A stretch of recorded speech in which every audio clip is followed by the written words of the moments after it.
Remember the TV show MASH. There was one particular episode of that TV show in which BJ was sent a book, and everybody was amazed that they got a book from home, and so they were able to read this mystery.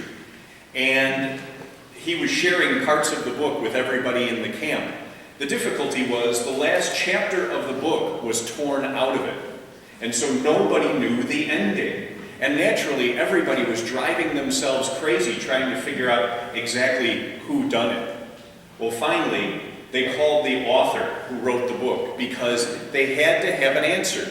They had to know how the story was going to turn out, how things would end. And I would imagine that's the same thing for us too. If we had a book that had the last chapter out of it, I would imagine we'd go back to the store and demand our money back, or at least try to find out how it ends. And so today's gospel, all of the readings today actually, are about how things are supposed to end. In the gospel today, people are milling around in the temple that King Herod built, and they're impressed with the beauty of it. There's costly stones, and it's a huge place, and there's gold leaf everywhere. It's magnificent. It took people 43 years to build it, so it must be wonderful. And they too probably thought that building would have no end, that it would always be there. But Jesus tells him that is not the case. This building that we have is not the end of our faith. It's actually only a beginning. It's not the goal of our faith. It serves our faith. And so Jesus tells his disciples that even this great structure that King Herod built for so many years, even this building will fall someday. And so he's telling his people that everything will pass away, and we always are called to focus on what never passes away, and that is the love of God for his people. And so that can lead us then to think about examples in the world of kingdoms that have passed away. Remember, when I was a kid, I went to the Field Museum to see the King Tut exhibit. I don't know how many of you went to that. And, you saw the amazing artifacts, including the gold death mask of King Tut, and you realize the Egyptians were a great civilization. But the only time you can see that great civilization now is if you go to a museum, or if you go to Egypt, and you find all of the pyramids covered in sand. It's the same way with the Greeks, or the Roman civilization, or the Assyrians. You have to go to museums. You're looking at something that has passed a long time ago. Everything is in ruins. I remember actually going to Rome back in 1993 with two of my classmates. You got to visit the home office every once in a while. And saw the great Roman Forum, this amazing place, and the Colosseum. Wow, amazing places. But basically they're shadows of their former selves. Those civilizations lost their greatness a long time ago. I also remember a poem by Percy Shelley called Ozymandias. And Ozymandias was an Egyptian king. And at the bottom of a pedestal of him, there's a quote, "Look upon all that I have built and despair."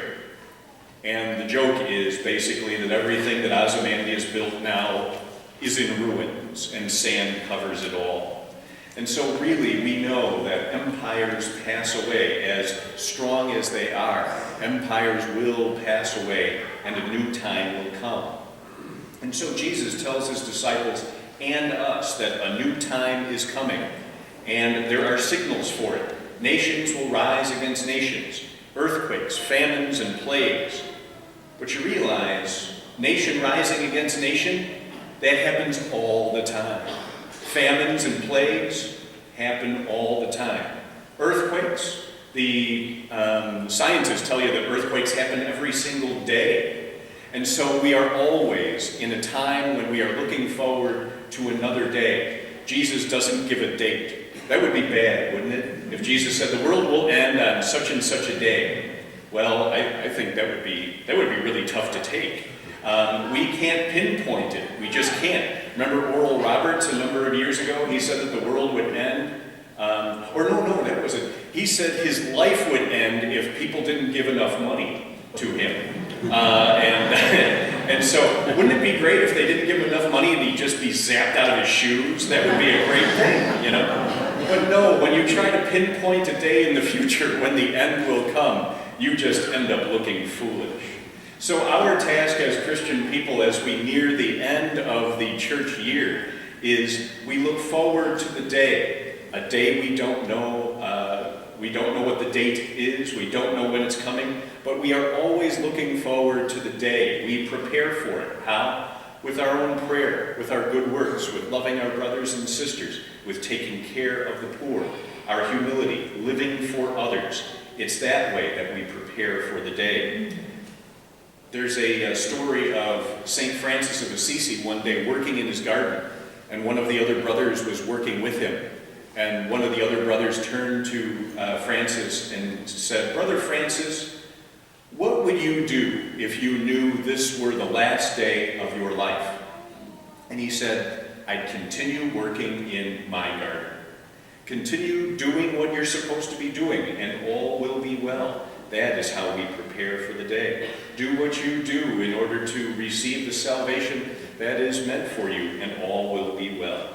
And so this evening we dedicate ourselves once again for the preparation for the day that we don't know when it will come. But we prepare for that day by loving God and loving others. We look forward to that day with a spirit of generosity and consideration of others.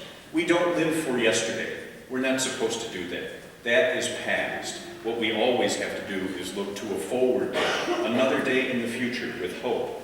And we know that that day will come with the justice and the peace, the love, the joy, the unity that God has for us. And so today we pray that we live the lives of humble service to God and to others, because that is how we are called to prepare for the day that is to come.